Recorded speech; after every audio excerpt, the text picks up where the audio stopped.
Добрый день, уважаемые дамы и господа. Меня зовут доктор Нилс Душек. Я гражданин Германии и разработчик препарата Билурон.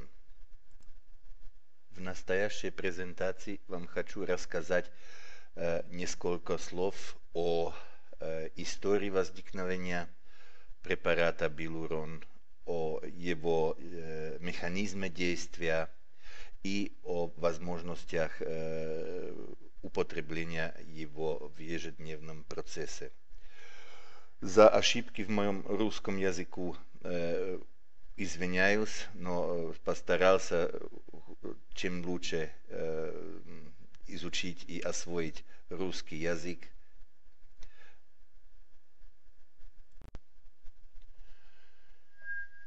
Препарат Билурон – это, можно сказать, ортомолекулярный препарат и производится в Германии. Производителем есть моя компания Grammarevit, и производим Билурон для Coral Club International. Билурон считается торговой маркой Coral Club International.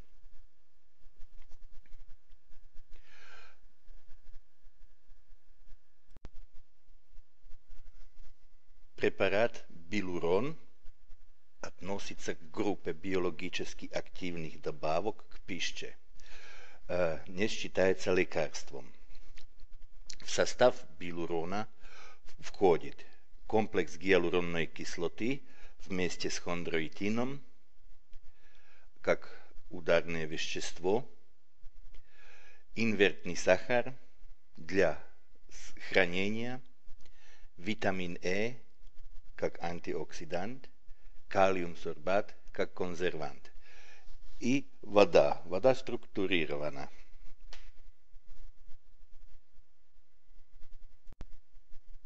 Сначала несколько слов об истории препарата Билурон.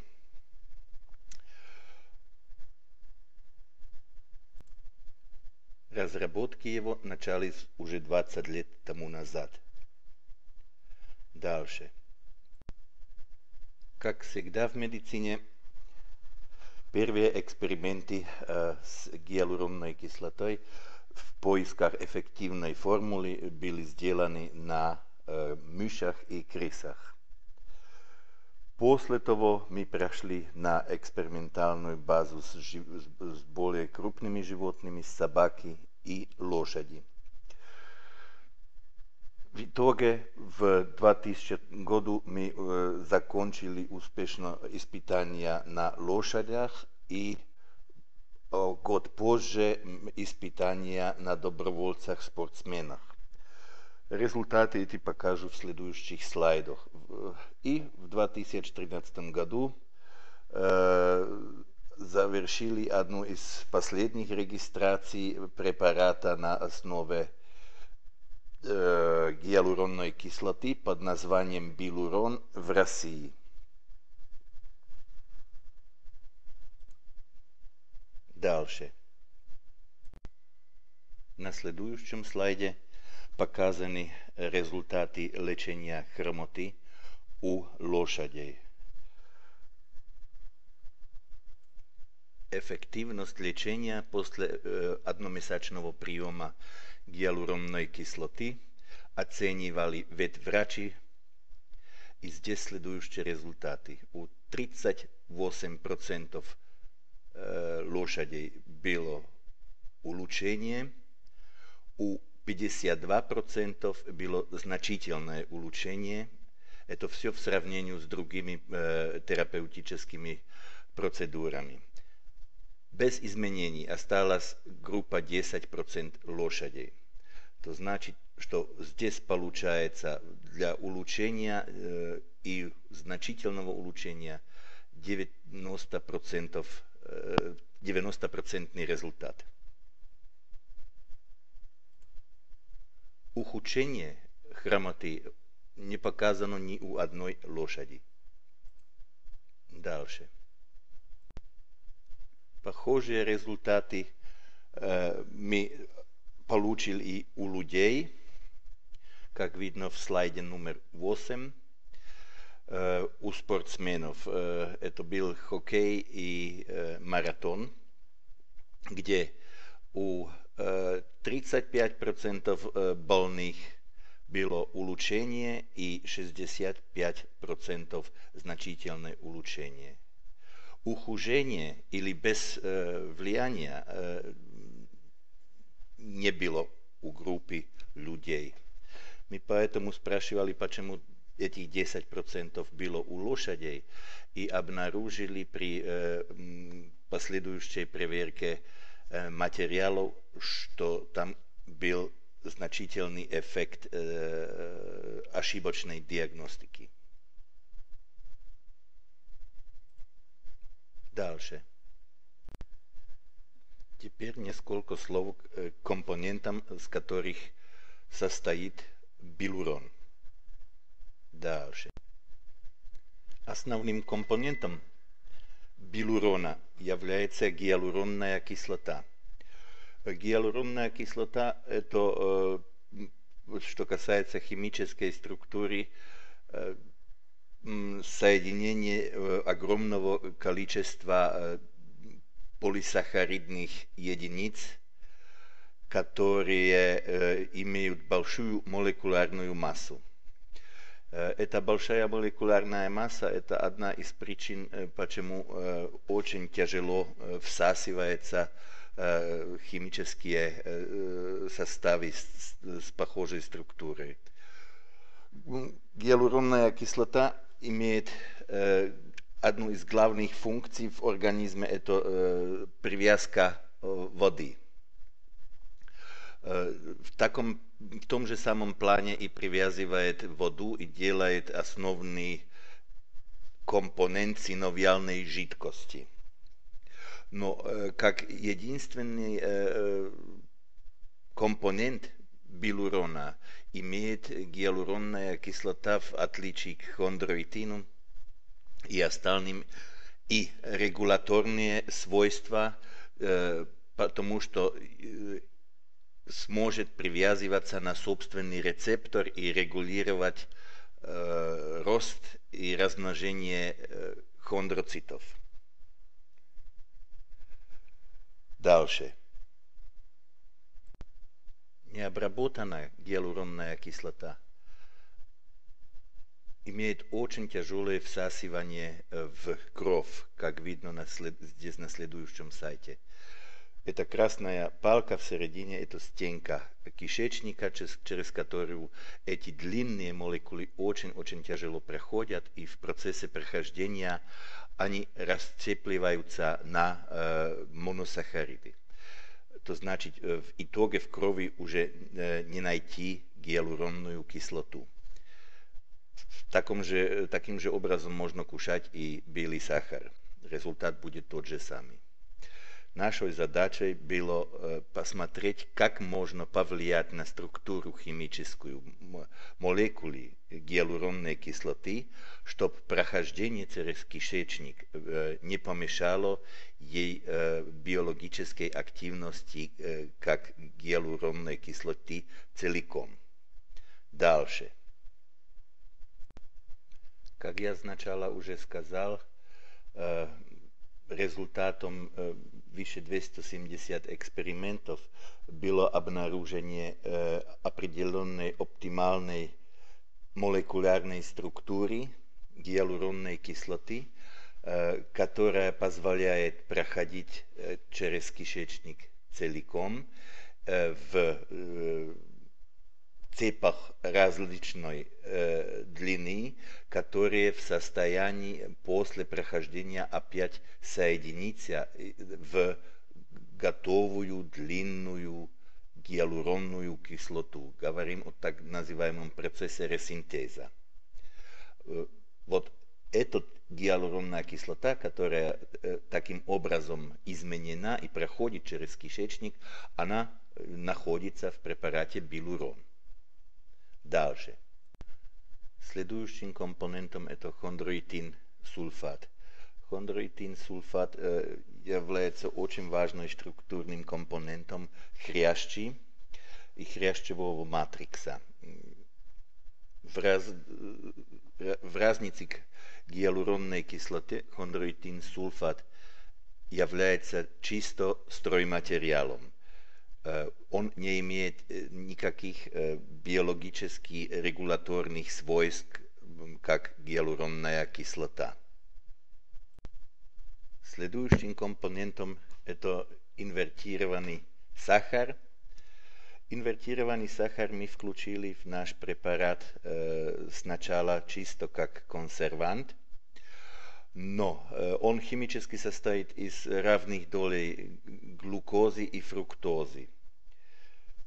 Но показалось в поздних работах, что он не только консервант, но и только как источник энергии для хондроцитов и как стройматериал для собственного производства гиалуронной кислоты в организме. Дальше. Эти два главные компоненты, гиалуронная кислота и хондроитин, они в нашем препарате вместе связаны ковалентной связкой во форме гиалурон-хондроитинного комплекса. Здесь на картине видно вот темные это хондроитинная структура и хондроитинная доль и белые это доль гиалуронной кислоты в комплексе. После прохождения кишечником в кровь приходят транспортными белками на капсулу сустава и проходят через капсулу в суставную жидкость. В этом моменте прохождения разделяется гиалуронно-хондроитинный комплекс и отдельно проходит гиалуронная кислота, которая накапливается в жидкости сустава, и отдельно проходит хондроитин, и хондроитин используется в хрящи как стройматериал. Дальше. Здесь на картинке видно здоровый сустав, который состоит из кости, хрящи, это желтые, суставной капсулы, зеленые, и синовиальной мембраны, которая ограничивает синовиальную жидкость. Основным компонентом этой синовиальной жидкости здесь синяя. Это гиалуронная кислота. Дальше. Здесь на следующей картинке видно тот же самый сустав изменен в процессе артрозы. Главным характеристиком больного сустава это то, что убивает хрящи, и что капсула становится более толстой в сравнении с здоровым суставом. Дальше. В процессе наших разработок мы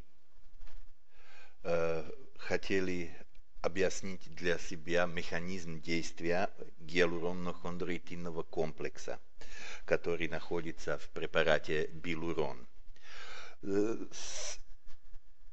Поэтому мы взяли гиалурон-хондроитинный комплекс и маркировали его радиоактивным маркером и смотрели его разделение в организме.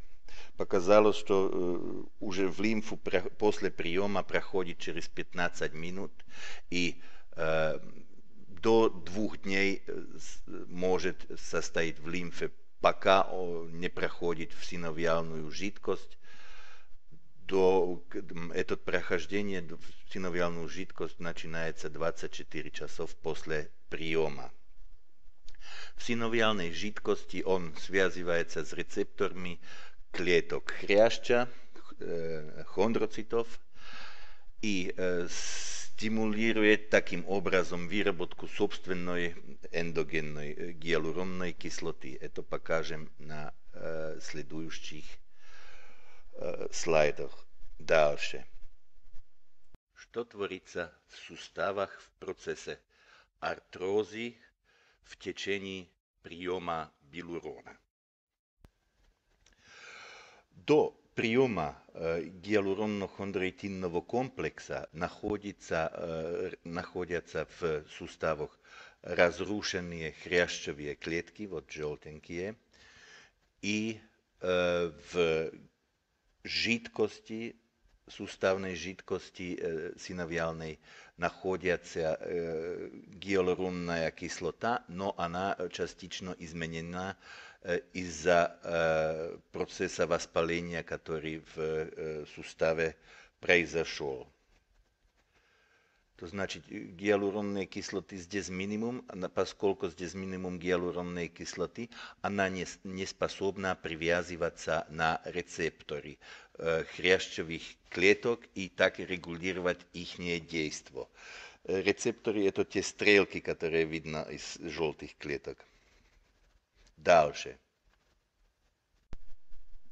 С момента первичного приема билурона начинается в организме процесс насыщения гиалуронной кислотой. То значит, мы приводим из наружья гиалуронную кислоту, которая накапливается в синовиальной жидкости. Тем же образом в синовиальной жидкости уже два варианта гиалуронной кислоты. Первоначальная, которая была изменена воспалительным процессом, и здесь видно желтенькая, которая в препарате билурон. Таким образом повышается концентрация гиалуронной кислоты, и при определенной концентрации начинает привязка гиалуронной кислоты на собственный рецептор. Этот рецептор это специфический для гиалуронной кислоты, который на поверхности хондроцитов, и он после привязывания гиалуронной кислоты активизируется. Это значит, там красным цветом здесь показано. Активированный рецептор позволяет клеткам размножение, пролиферацию и выращивание новых клеток в хрящи. В том же часе идет и во время приема идет и повышение концентрации хондроитина, который накапливается в жидкости, но он пока еще без определенных свойств, потому что хрящевые клетки, они не могут его перерабатывать и внести в матрикс, поскольку они не активированы. Только после активации гиалуронной кислотой смогут хрящевые клетки перерабатывать хондроитин в виде стройматериала, чтобы сделать новые слои хрящи. Дальше.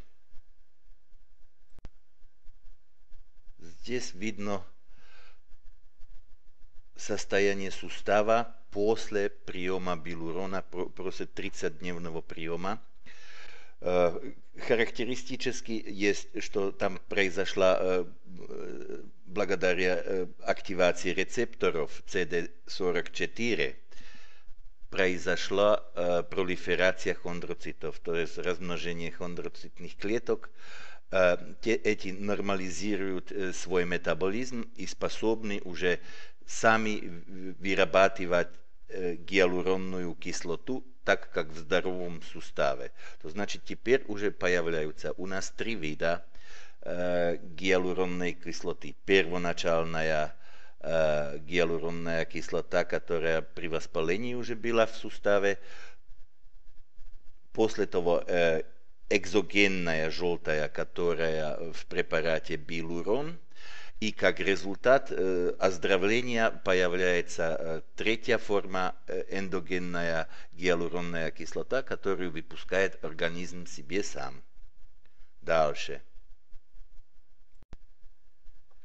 На следующем слайде показана постепенная возможность восстановления сустава после регулярного приема билурон. Вплоть до того, что заканчиваются воспалительные процессы, и обновленная синовиальная жидкость позволяет суставам без огромной боли движение. На следующих двух слайдах более схематически показан еще раз процесс восстановления хрящевых клеток после приема билурон. Дальше. На слайде номер 25 видно, как меняется динамика и содержание гиалуронной кислоты в жидкости суставов во время и после приема билурон. На первой неделе, когда начинается процесс приема гиалуронно-хондроитинного комплекса, вначале находим в суставной жидкости только воспалительную гиалуронную кислоту. Постепенно с ежедневным приемом билурон накапливается экзогенная гиалуронная кислота, здесь красный цвет. Этот процесс накапливания идет до конца приема на 30-й день. В определенный момент есть накапливание уже такое количество гиалуронной кислоты, которая позволяет привязку на рецептор CD44, это где-то в пределах третьей недели приема. С того момента начинает организм сам выделять еще эндогенную гиалуронную кислоту. Интересно, что в четвертой неделе, когда процесс приема уже закончен, растет эндогенная эндогенная продукция гиалуронной кислоты, и так же самое на 5, 6, 7 неделе до достижения биологического определенного максима и без последующего приема билурон. Дальше. Теперь несколько слов о принимании билурона в процессе влияния и ухаживания за суставами. На следующем слайде номер 27 показан зависимость выработки гиалуронной кислоты от возраста. Однозначно показано, что до 20 лет организм способен вырабатывать себе гиалуронную кислоту в полном объеме. И после 20 выработка производительность гиалуронной кислоты падает, и 60-летний имеет уже столько лишь 10% выработки гиалуронной кислоты, которая ему нуждается. Это однозначно доказано, что организм надо субституировать изнаружья гиалуронную кислоту, потому что как только упадет концентрация пониже активирования рецептора CD44, восстанавливаются и процессы оздоровления в суставах. Билурон предназначен не только для больных, но и для здоровых людей. В первой очереди это мы в течение последних 10 лет накопили ведомство, где можно применять гиалуронно-хондроитинный комплекс. Это у детей здоровых детей в фазе роста. У спортсменов, когда у них идет или перегрузка, или профилактический до нагрузок и соревнований. И у пожилых людей возрастный износ произошел, можно восстанавливать опять назад хрящ с помощью билурона. И классические применения это артроз и патология межпозвоночных дисков. И в последних летах мы сделали большой эксперимент в Вьетнаме, где нам удалось доказать, что с помощью билурона можно в комплексной терапии очень хорошо влиять на подагру.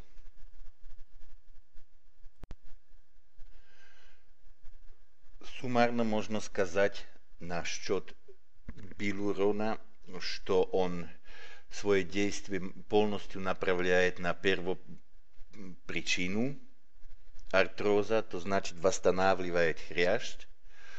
Поскольку он ортомолекулярный препарат, есть полностью без побочных эффектов, и можно его подавать и принимать пациентам, которые получают разные лекарственные средства. Пациент должен знать, что здесь идет процесс накопления в суставах гиалуронной кислоты, и этот процесс длится не меньше 2-3 недель. После этого времени уже начинают чувствовать первые улучшения.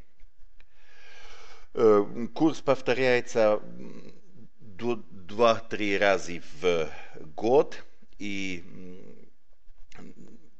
очень важно, надо промешивать во время приема, размешать, потому что там идет осадок. Этот осадок, он за счет витамина Е.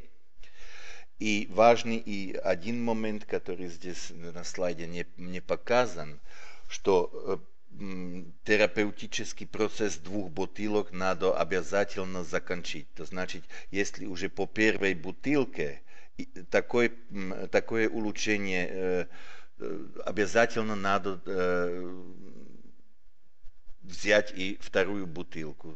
Весь 30-дневный процесс надо закончить. Если сравнить наш билурон с другими хондропротективными препаратами, за счет того, что у нас находится комбинация и гиалуронной кислоты вместе с стройматериалом, то значит с хондроитином, имеем несколько преимуществ, которые в остальных препаратах не находятся. Самым главным преимуществом есть, что мы не только регулируем через рецептор CD44 пролиферацию хрящевых клеток, но и сразу же дадим им стройматериал хондроитин, чтобы восстановить хрящ в суставах. Дальшим преимуществом есть, что билурон можно принимать и профилактически. Там это не рекомендуется профилактически при инъекции, использовании инъекций. А он работает и в тяжелейших формах. То значит, когда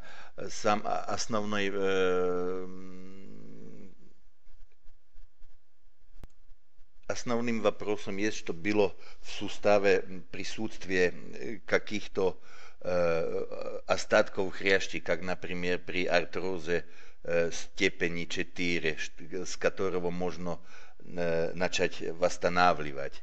Потому что при степени 5 там уже нет хрящевых клеток, и там даже и билурон не очень поможет.